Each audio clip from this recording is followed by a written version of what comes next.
Hello friends, അപ്പോൾ ഇതാ നമുക്ക് ഈ വർഷത്തെ ആദ്യത്തെ ചക്ക കിട്ടിയിട്ടുണ്ട് കേട്ടോ. നല്ല പഴുത്ത പഴഞ്ചക്കയാണ് കിട്ടിയിട്ടുള്ളത്. അപ്പോൾ കൊതിമാറാൻ മാത്രമുള്ളതൊന്നും ഇല്ല, കുറച്ച് കിട്ടിയിട്ടുള്ളൂ. അപ്പോൾ അത് നമുക്ക് ചക്കട ഉണ്ടാക്കാമെന്ന് വിചാരിച്ചു കേട്ടോ. ഇനി ചക്കയൊക്കെ പഴുത്തിട്ട് കിട്ടുമെന്നുണ്ടെന്ന് അറിയില്ലല്ലോ. അപ്പോൾ അത് കണ്ടപ്പോൾ പെട്ടെന്ന് മനസ്സിലേക്ക് വന്നത് ചക്കട ഉണ്ടാക്കാമെന്നാണ്.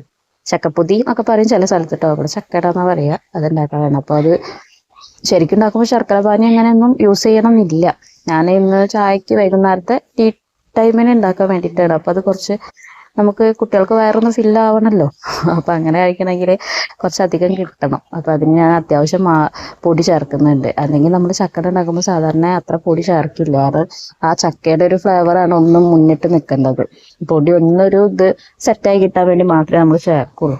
അപ്പം ഇന്ന് ഞാനിപ്പോൾ അങ്ങനെ നോക്കുന്നില്ല. ചക്കയുടെ ഒരു ടേസ്റ്റ് ഇതിലൂടെയൊക്കെ പോയാൽ മതി.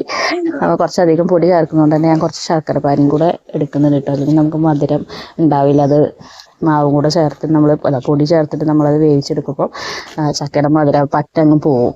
അപ്പോൾ അതിന് കുറച്ച് ശർക്കര പാനി അവിടെ ഉണ്ടാക്കി വെച്ചിട്ടുണ്ട്.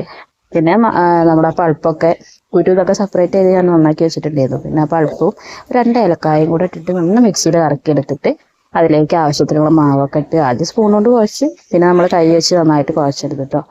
പിന്നെ അതിലേക്ക് ശർക്കര പാനിയൊക്കെ ഒഴിച്ചിട്ടുണ്ടായിരുന്നു, അത് സ്കിപ്പായി പോയിട്ടുണ്ട്. പിന്നെ അതിലേക്ക് വേണ്ടത് നമുക്ക് തേങ്ങയാണ്. നമ്മൾ ഈ എന്താ പറയുക, കൊപ്ര ആ ഒരു ടൈപ്പ് ഒന്നും കൂടെ ഉണങ്ങിയ തേങ്ങയാണ് അതിലേക്ക് ടേസ്റ്റ് ഉണ്ടാവുക. അപ്പോൾ അതില്ലാത്ത സ്ഥിതിക്ക് നമുക്ക് പച്ച തേങ്ങ എടുത്തേ കിട്ടുള്ളൂ. അപ്പോൾ അത് കുറച്ച് ചെറുതായിട്ട് കഷ്ണാക്കിയിട്ട് നമ്മൾ ജസ്റ്റ് ഒന്ന് നെയ്യിലൊന്ന് വഴറ്റിയെടുക്കുന്നുണ്ട്. ഒരുപാട് മൊരിച്ചൊന്നും എടുക്കുന്നില്ല, ജസ്റ്റ് ഒന്ന് ചൂടാക്കി എടുക്കുന്നേ ഉള്ളൂ. എന്നിട്ട് അത് അതിലേക്ക് ചേർത്തിട്ട് ചൂടാറുമ്പോൾ നന്നായിട്ടൊന്നും കൂടെ മിക്സ് ചെയ്ത് കൊടുക്കുക കേട്ടോ. എന്നിട്ട് നമുക്ക് അത്യാവശ്യമായിട്ട് അവിടെ ഉണ്ടാക്കാൻ ഇലയാണല്ലോ മുഖ്യം.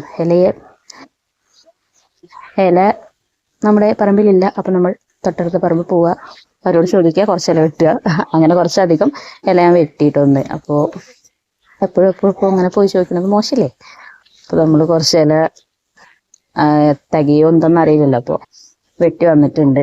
അങ്ങനെ അതൊക്കെ കഷ്ണങ്ങളാക്കിയതിൻ്റെ ശേഷമാണ് പിന്നെ അതൊന്ന് ജസ്റ്റ് വാട്ടണമല്ലോ എന്ന് ആലോചിച്ചു. ഇല്ലെങ്കിൽ നമ്മളത് മണക്കുമ്പോൾ കീറിപ്പോവും. അപ്പോൾ ഗ്യാസ് കഴിഞ്ഞുകൊണ്ട് അത് വെട്ടിയതിൻ്റെ ശേഷം പിന്നെ അടുപ്പിൽ വെച്ച് വാട്ടലടക്കൂല. അപ്പോൾ കൈക്ക് വീഴും, പിന്നെ കൈയൊക്കെ ചൂടാവും. അപ്പോൾ പിന്നെ ഞാൻ മെനക്കെട്ടാൻ നിന്നില്ല. ഞാനത് അങ്ങനെ തന്നെ നന്നായിട്ട് കഴുകിയിട്ട് അതിലിങ്ങനെ വെച്ചിട്ട് പൊതിഞ്ഞു. പക്ഷെ ആദ്യം തന്നെ പാളിപ്പോയി. അത് പൊതിഞ്ഞപ്പോൾ അതൊക്കെ കീറി. അപ്പോൾ ഞാൻ ഒരലയും കൂടെ അതിൻ്റെ മേലെ വെച്ചിട്ട് അങ്ങനെ ആരും കാണാനൊന്നും പോണില്ല. അങ്ങനെ അപ്പോൾ അത് സെറ്റാക്കിയിട്ട് നമ്മൾ ഒരു അബദ്ധം പറ്റിയ പിന്നെ നമ്മളത് അംഗീകരിച്ചല്ലേ പറ്റുള്ളൂ. അപ്പോൾ അങ്ങനെ അത് സെറ്റാക്കി. ഏതായാലും മടക്കി കേടുപാടൊന്നും ഇല്ലാതെ